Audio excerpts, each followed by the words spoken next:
Iran পারমাণবিক বোমা সামনে আনছে। কি হতে যাচ্ছে বিশ্বে? ইরান ঘোষণা দিয়েছে তারা পারমাণবিক অস্ত্র তৈরি করতে প্রস্তুত। পুরো বিশ্বে ছড়িয়ে পড়েছে আতঙ্ক। আমেরিকা, ইসরায়েল, সৌদি আরব সকলেই সতর্ক। কিন্তু প্রশ্ন হলো, ইরান কেন এই পথে যাচ্ছে? এটা কি আত্মরক্ষা না আক্রমণের প্রস্তুতি? 2025 সালের জুন মাসে ইরানের পারমাণবিক এজেন্সির প্রধান ঘোষণা করেন, আমরা চাইলে মাত্র কয়েক সপ্তাহেই পারমাণবিক অস্ত্র তৈরি করতে পারি। এটা ছিল এক স্পষ্ট বার্তা বিশ্বকে, কারণ ইসরায়েলের সাম্প্রতিক হামলায় ইরানের বিজ্ঞানীরা নিহত হওয়ার পর থেকেই তেহরান ঘোষণা দিয়েছে, এখন আর পিছিয়ে থাকার সময় নাই।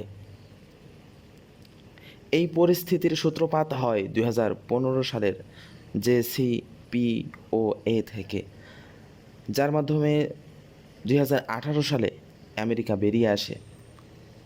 এরপর থেকেই ইরান গোপনে পারমাণবিক কার্যক্রম চালিয়ে গেছে বলে অভিযোগ করেন। ইরান বলছে, আমরা আক্রমণের জন্য নয়, বরং আত্মরক্ষার জন্য এই পদক্ষেপ নিচ্ছে।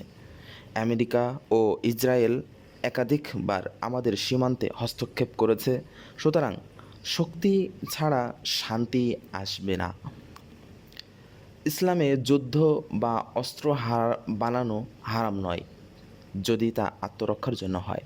হজরত মুহাম্মদ সাল্লাল্লাহু আলাইহি সাল্লাম নিজেও যুদ্ধের জন্য কৌশল নিয়েছেন, মদিনার প্রতিরক্ষা গড়েছেন। তবে পারমাণবিক অস্ত্র এমন এক ভয়ঙ্কর জিনিস যার মাধ্যমে নিরীহ মানুষও মারা যায়। ইসলাম নিরীহ হত্যার ঘোর বিরোধী।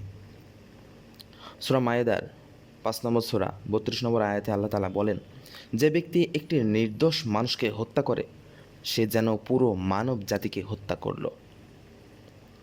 ইসরায়েল এরই মধ্যে হুমকি দিয়েছে, ইরান যদি পারমাণবিক বোমা বানায় তারা আগে থেকেই আক্রমণ করবে। মার্কিন যুক্তরাষ্ট্র বলেছে, পারমাণবিক ইরান কখনো মেনে নেওয়া হবে না। সৌদি আরব, সংযুক্ত আরব আমিরাত, এমনকি তুরস্কও উদ্বিগ্ন।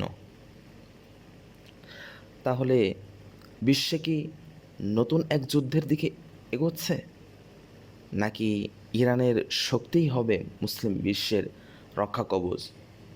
ইতিহাস বলে, যদি মুসলিম বিশ্ব একত্র হয় তবে কেউ সহজে শত্রুতা করতে পারে না।